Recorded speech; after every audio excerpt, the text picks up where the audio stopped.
Coming up next on Art Rocks, a tale of how dedicated teachers guided acclaimed artist Vitus Shell to accomplish extraordinary things. I didn't know anything about going to college. I didn't know what a bachelor's was. I didn't know what a master's was. Extracting beauty from things thrown away. Once I learned to be able to tool the spikes and bend them this way and that, it made the figures just come to life so much more. And a brass band blowing its own horn. When you hear the music, I want you to be able to feel that part of it too. These stories are up next on Art Rocks.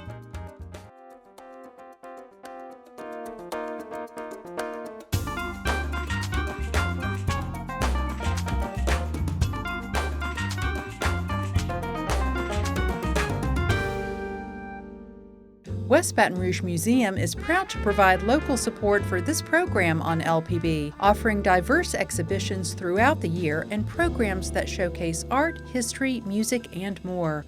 West Baton Rouge Museum, culture cultivated.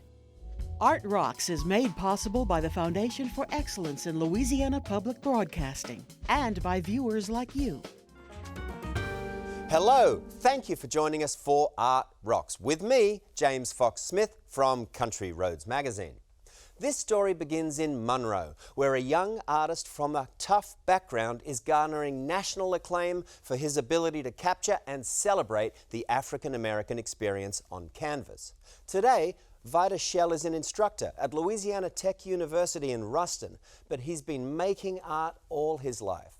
Having earned bachelor's and master's degrees from some of the nation's most prestigious art programs. While this is a story of an accomplished young artist with extraordinary talent, it's also a tale of how dedicated parents, high school teachers, and college professors helped a young man who grew up in the projects set far-reaching goals and attain them.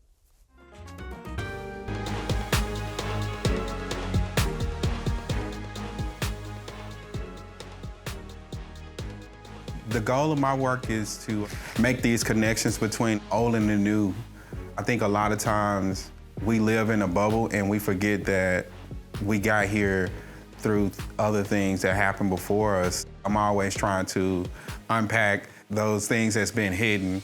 And I like to travel because I visit other communities similar to communities that I grew up in. And that helps me to understand that it's not this thing that just happened in one place. It's a thing that's happening all around the world. So with my work, I'm trying to make those links between now and then. And with that, it helps me to understand the world in a broader sense and then even have more empathy for people and communities that come from where I come from.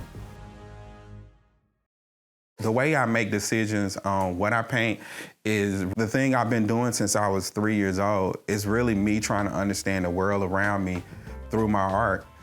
I've always drawn portraits, even as a 5-year-old or a 7-year-old or a 15-year-old. It was documenting what was going on around me. And I think I'm still doing the same thing with the work. It's really me documenting and examining what's happening around me. I don't think you go too far away from the things you did as a kid. You might do things that's more mature. I dig into the Black experience. I think in so many ways. I think about my work through music first. I'm listening to a lot of contemporary music. I think about the musicians, the rappers, the singers as modern day philosophers. And with that, I try to make broader connections or historical connections through their mediums. And I think a lot of times we, especially when it comes to Black culture, we don't think about the contemporary artists as these historical philosophers. And even if their music connects to things that aren't the best parts of the culture, it still connects documenting that history. If it's talking about pimp culture, it's still documenting pimp culture. It's the same way Iceberg Slim documented pimp culture in his books in the 70s. The Gold Everything pieces are about connecting to the bling bling era, but also history of portraiture. And historically, portraits were for the royal, and it was usually white men that were being painted. So My pieces are about taking contemporary Black folk and inserting them into that conversation. And the gold frames that I use are about those historical gold frames that these portraits were put in. My gold frames aren't perfect, and the history of portraiture isn't a perfect story, especially when it talks about including everybody in that story. So my works, it's a play on growing up in the 90s and the early 2000s, and that whole bling bling, gold chains, gold grills time. My creative process starts with me taking photos of my models. Then from there, I work on my iPad. From my iPad, I draw my images on paper. I draw using a projector for my under drawings. In that, I don't have to worry about the proportions. I'm using pencil or I'm using acrylics because it's about time. So it's me trying to get things done in a timely fashion. I paint on paper, I cut things out, and then I create these collage canvases in the background, which I paste my portraits on top, and then I create layers on top of that, and then I protect it with like an acrylic, polyacrylic finish, and put grommets in the corners. And I like the unstretched canvas because of the presentation of it, and I like that it's easier to ship. The piece, All of the Above, the model in the piece is named CC. I met CC through a model call. I usually do model calls through my Facebook page. CC was a little quiet on the set, but her attitude was loud. When I chose this photo, you can definitely see so much of her attitude, so much of her charisma, those unspoken things that you can't just put into words. And even when she walked in the room, for the shoot, you can tell she was quiet, but it was something about her. The top of the line piece was a piece that I started in 2019. When I took photos of the model, he was a real reserved guy. He didn't say much during the photo shoot, but after looking through the photos, his photograph, I think, said more than he did. He really had this really strong, kind of regal look, like he was like a protector, I guess, or he was just like real quiet, but the photo was like real loud. So from there, when I was making this painting, the ownership idea came out of thinking about ownership, this history of ownership, especially in America and especially amongst Black folks.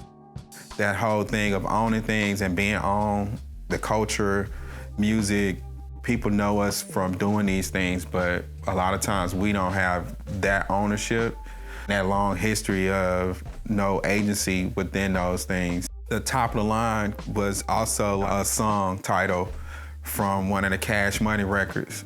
And that song talked about a lot of braggadocious ways about ownership. When I looked at him, it kind of connected to that history and that song. When I was in high school, I had two teachers that really pushed me to really explore art. My sophomore year, I had a lady by the name of Linda Ward that really pushed me to explore the mediums. And then my senior year, I had an instructor named Charlie Meade who really pushed me to explore going to school for art on the college level. That year, he gave me a list of colleges that had scholarships, and I started looking into the colleges. Originally, I didn't know anything about going to college. I didn't know what an associate's degree was. I didn't know what a bachelor's was. I didn't know what a master's was.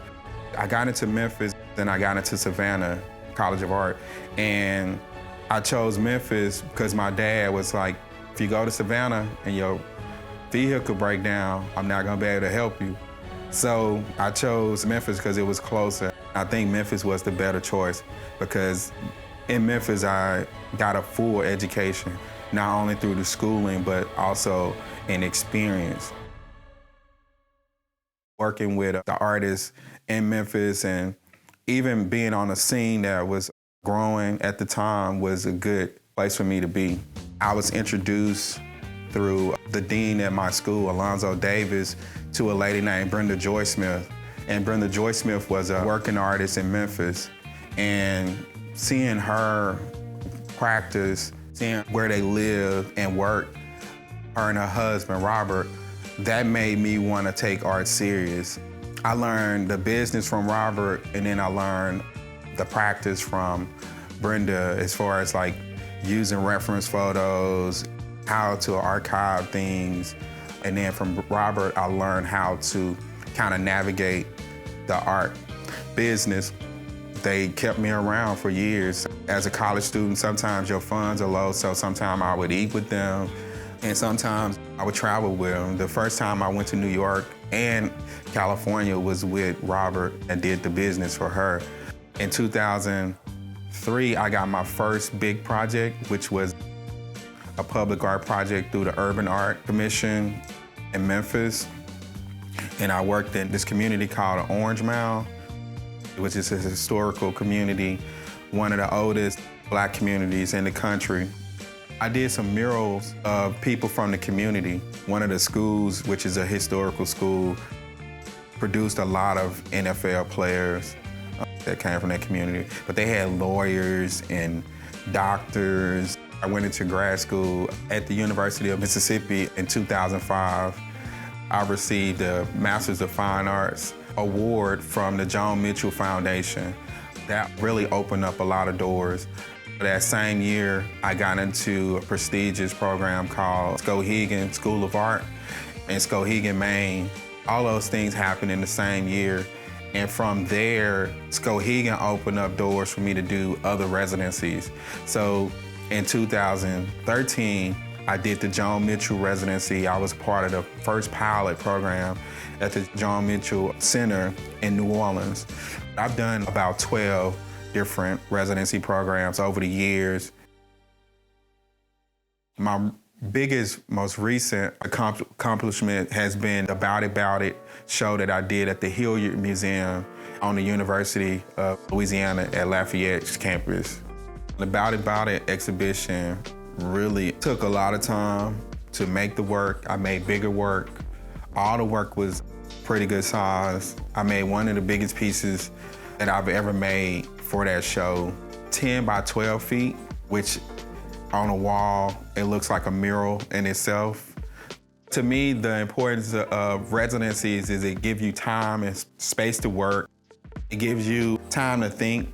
A lot of times while I'm at residencies, I like to travel and get to know those neighborhoods and those surrounding areas.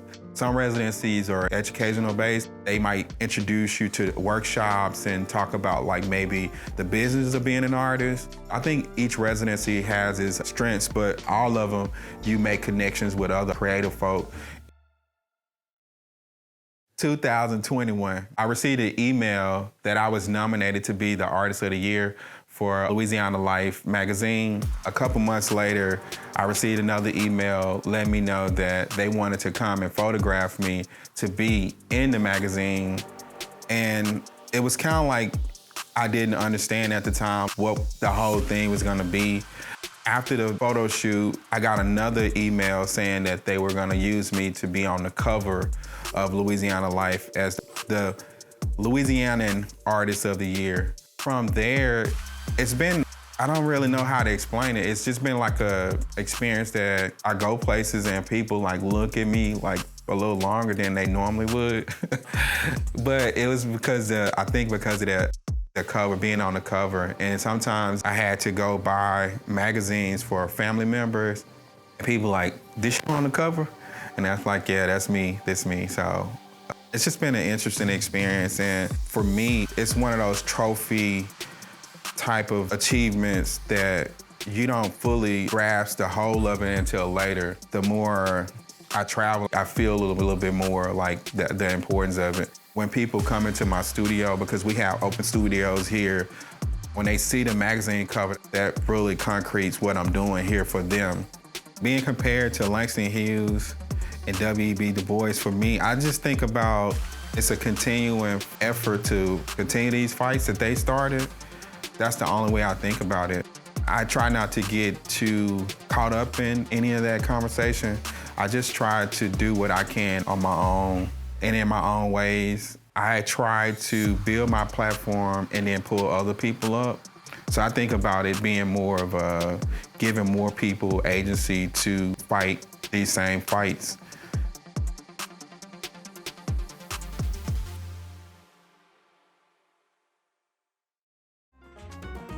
In Louisiana, inspiring art is all around. The trick is knowing where to find it. So here are some standout exhibits coming up in our part of the world.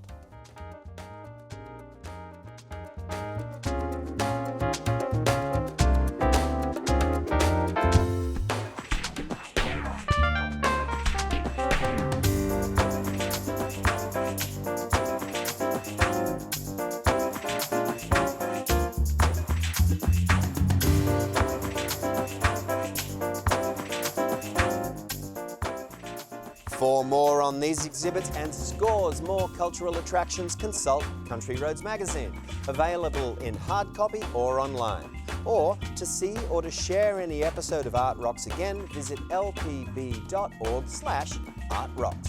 There's also an archive of all the Louisiana segments of the show available on LPB's YouTube page. Heading west now to California, where artist Pat Blyde creates utterly unusual sculptures using discarded metal. Blyde says all it takes are the right tools, a bit of imagination, and the conviction that in one man's trash could very well be hidden another's treasures. Let's take a look.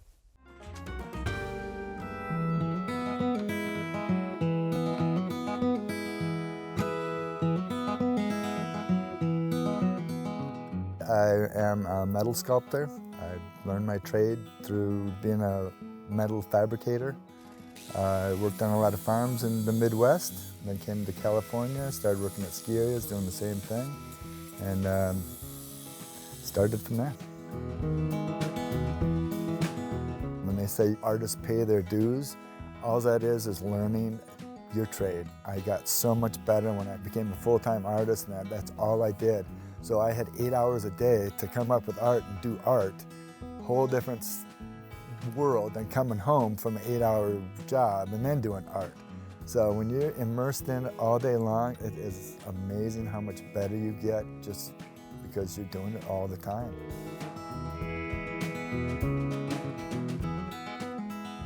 I like working with reclaimed objects because I do a lot of traveling out in the desert, and I see a lot of it. I live in a big ranch valley, and most of the ranches have a big metal scrap pile that I ask to go through, and they have all kinds of sprockets and gears and you name it, all kinds of metal.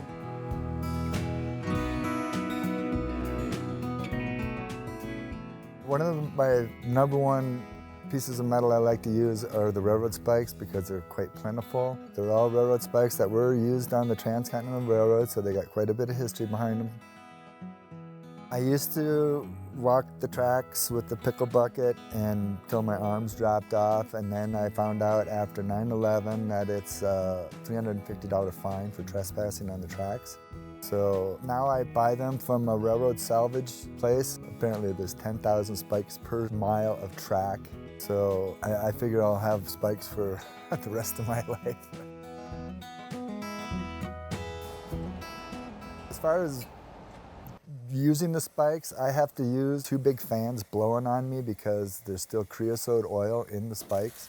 So when that heats up, it lets off pretty noxious fumes. I'm working in a windstorm pretty much all the time.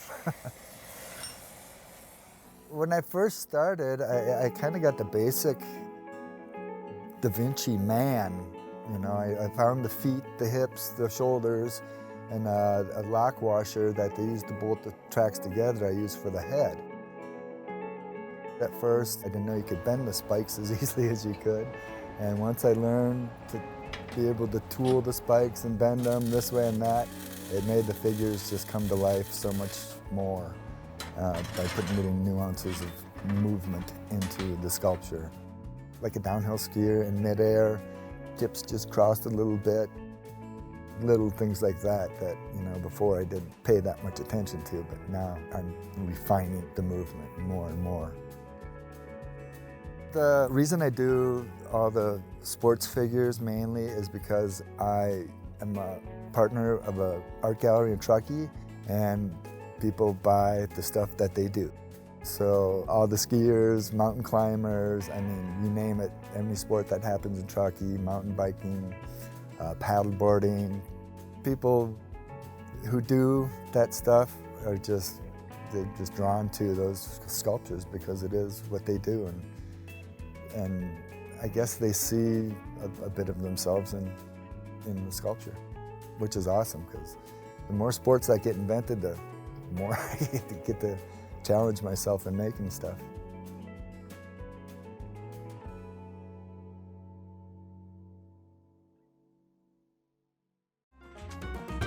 We are New York bound now to listen to the vibrant brass house trio Too Many Zoos. This group of musicians comes together to play dynamic pieces of music that listeners love.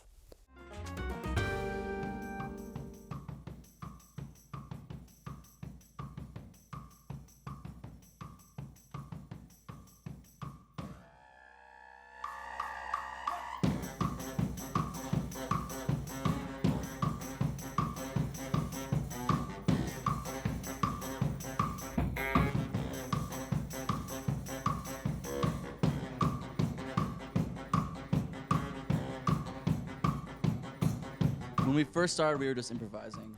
Honestly, we decided which songs to play based off how much money we made. If one song was making a lot of money, we're like, oh, we're gonna play this song, and so it kind of formed songs. Every part that we're playing is a part we wrote. Real time, we were changing things about our set, about our appearance. We made a lot more money today. Leo, keep on dancing.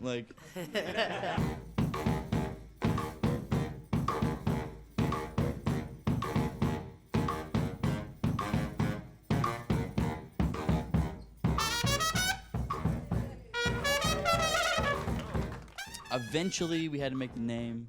None of us came up with the name. I actually just took it from my friend that was not going to use it for a band. It organically came through Destiny.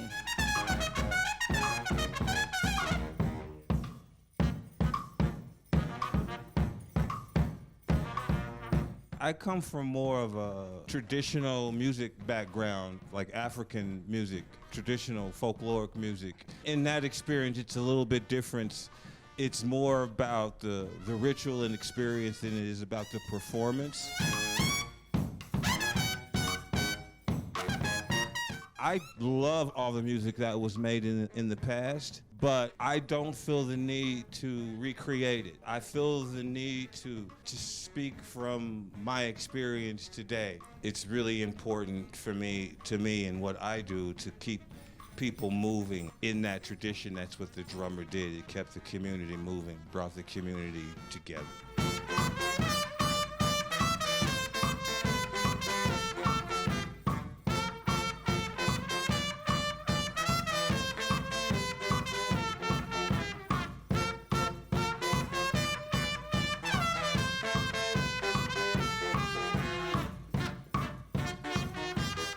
There have been so many collaborations that we've tried that we think are going to be amazing.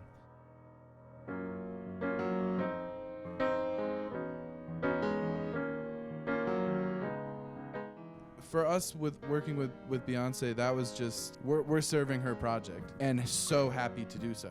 I have nothing but amazing things to say about that whole experience and working with her and her team and everyone.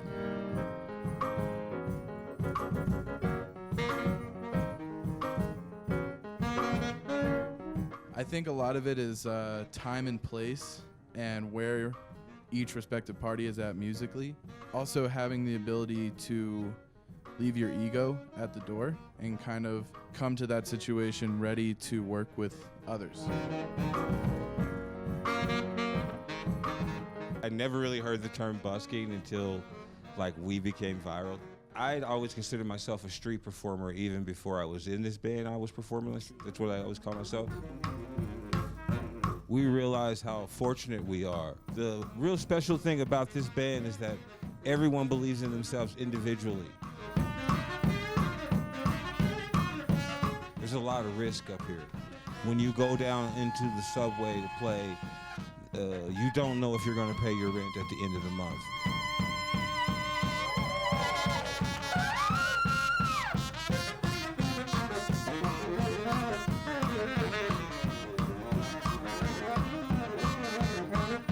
go down there with a certain thing. If I don't, at least I went down there and I played, and that's what I'm here to do in New York. That's what I'm here for.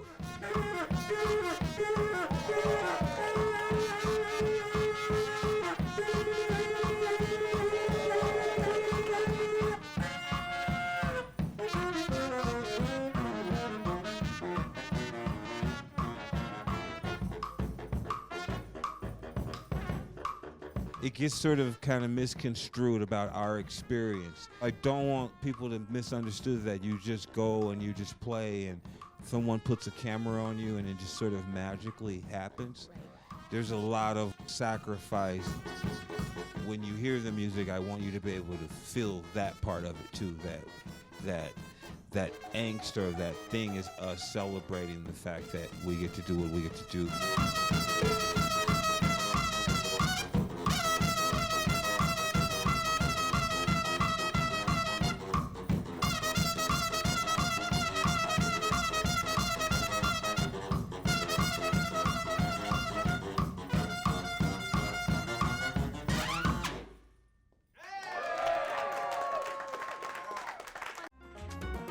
Well, that'll be that for this edition of Art Rocks. But never mind, because you can see or share episodes of the show at lpb.org/artrocks at any time. And if these sorts of stories rouse your adventurous spirit, remember that Country Roads Magazine is a resource for making the most of Louisiana's boundless cultural treasures, each and every month. Until next week, I've been James Fox Smith, and thanks to you for watching. West Baton Rouge Museum is proud to provide local support for this program on LPB, offering diverse exhibitions throughout the year and programs that showcase art, history, music, and more. West Baton Rouge Museum, culture cultivated. Art Rocks is made possible by the Foundation for Excellence in Louisiana Public Broadcasting and by viewers like you.